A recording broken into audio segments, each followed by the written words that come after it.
গ্রামের শেষ প্রান্তে ছিল এক বিশাল জঙ্গল। সেই জঙ্গলের মাঝখানে দাঁড়িয়েছিল শত বছরের পুরনো এক বটগাছ। গ্রামের মানুষ বলতো, সূর্য ডুবে যাওয়ার পর ওই গাছের কাছে গেলে আর কেউ আগের মতো ফিরে আসে না।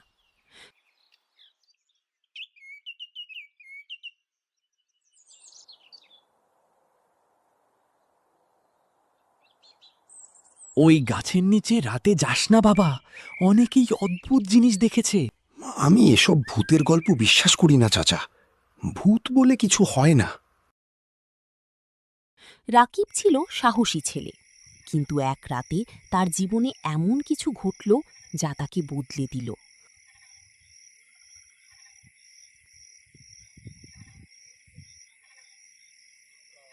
রাকিব, আমার শরীরটা খুব খারাপ লাগছে। বাবা, তুই গিয়ে এক্ষুনি ওঝাকে নিয়ে আয় তাড়াতাড়ি। চিন্তা করো না মা, আমি এখনই ওঝার কাছে যাচ্ছি। তোমার কিছু হবে না।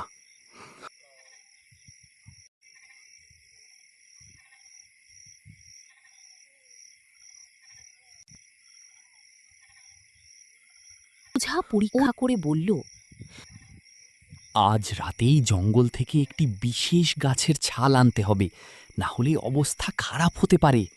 আমি এখনই যাচ্ছি জঙ্গল থেকে গাছের ছাল আনতে। হাতে লণ্ঠন নিয়ে রাকিব একা জঙ্গলের পথে হাঁটতে লাগল। চারপাশে ঝিঝি পোকার ডাক।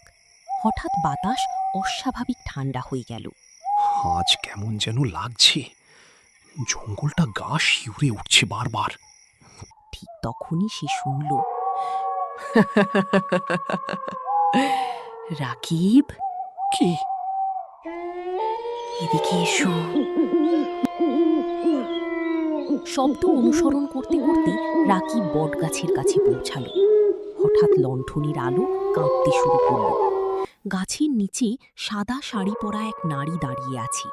তার চুল মুখ ঢেকে রেখেছে। কে আপনি? ভয় পেও না। আপনি কি মানুষ? আপনি এত রাতে এখানে কি করছেন? এক সময় ছিলাম, কিন্তু এখন আর বেঁচে নেই।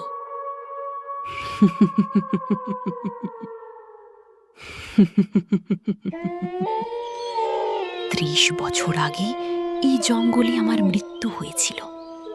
তখন থেকে আমার আত্মা ভূত হয়ে ঘুরে বেড়াচ্ছে এই জঙ্গলে। আপনি আমাকে কেন ডাকলেন? কারণ তুমি একমাত্র মানুষ যে ভয় পেয়ে পালাওনি। আর ভয় পেও না, আমি তোমার কোনো ক্ষতি করব না। হঠাৎ বাতাস জোরে বইতে লাগলো। গাছের ডালগুলো কাঁপতে লাগলো। আমার একটি সোনার লকেট এই গাছের শিকড়ের নিচে চাপা আছে। ওটা উদ্ধার করো, আর আমার কবরের পাশে রেখে আসো। ওইটা আমার স্বামীর দেওয়া শেষ চিহ্ন।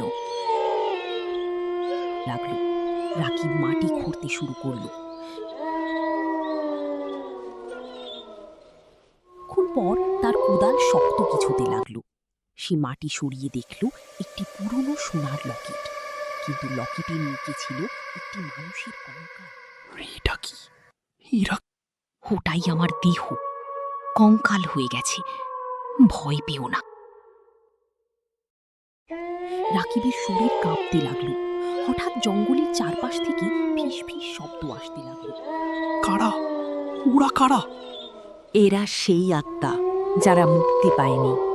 লকেট হাতে নিয়ে রাকিব গ্রামের পুরনো কবরস্থানের দিকে দৌড়ালো। তার মনে হচ্ছিল কেউ তাকে অনুসরণ করছে। পেছনে তাকাতেই দেখল কয়েকটি কালো ছায়া।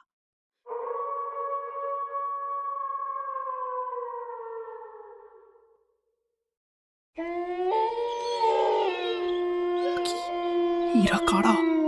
ওরা কারা? দৌড়াও, পেছনে তাকিও না।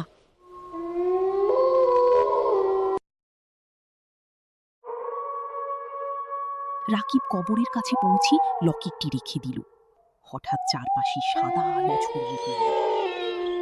রাকিব, আজকে তোমার জন্য আমি মুক্তি পেয়ে গেলাম। অসংখ্য ধন্যবাদ তোমাকে। আপনি এখন মুক্ত, এখন আমাকে যেতে দিন। আজকে শুধু তোমার জন্য মুক্তি পেলাম। এই নাও, এই গাছের ছালটা তোমার মাকে খাইয়ে দিও, তাহলে তোমার মা সুস্থ হয়ে যাবে।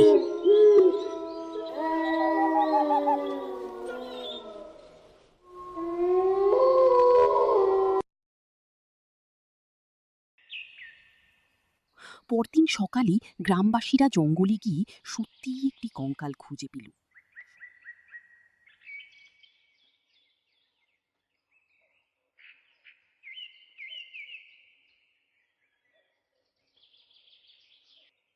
সবাই অবাক হয়ে গেল, কিন্তু গল্প এখানেই শেষ নয়।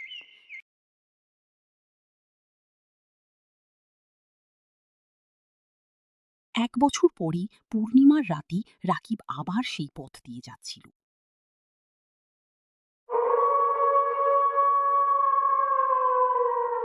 হঠাৎ সে দেখল বটগাছের নিচে সাদা পোশাক পরা একটি ছায়া দাঁড়িয়ে আছে। সে মৃদু হাসল।